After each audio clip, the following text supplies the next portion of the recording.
Salamlar, vaxtınız xeyir olsun. Mən Adgözəl Lakşin, insan psixologiyası metodisti. Belə bir mitoloji fikir var. İnsanları bəzən daha dərindən anlamaq istəyirsən, amma səhv edirsən. Bəzən bir yerdə buraxmaq lazımdır birini. Olmayan bir şeylər var ki, onları nəyəsə məcbur etdikcə sən itirirsən. Bəzən nizvi, bəzən yoluvu, bəzən həyat fəlsəfəvi itirirsən. Nə edəcəyini də bilmirsən. O dörd yol olur, qalırsan ortalıqda. Sağdan, soldan, aşağıdan, yuxarıdan keçən maşınları bilirsiz nəyə bənzəyir? Girintili, çıxıntılı insanları. O ki, həyatına girib çıxırlar.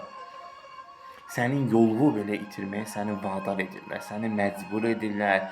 Çalışın, heç zaman kimlər üçün nəyəsə həddindən artıq cəhd etməyin. Qədər deyilən bir şey var. Bir kiçik astana var, ora qədər gəlirsən, dirənirsən. Çünki getsən yanarsan. Nəyə sən qədərini bilməyəndən sonra öz qədərini itirirsən.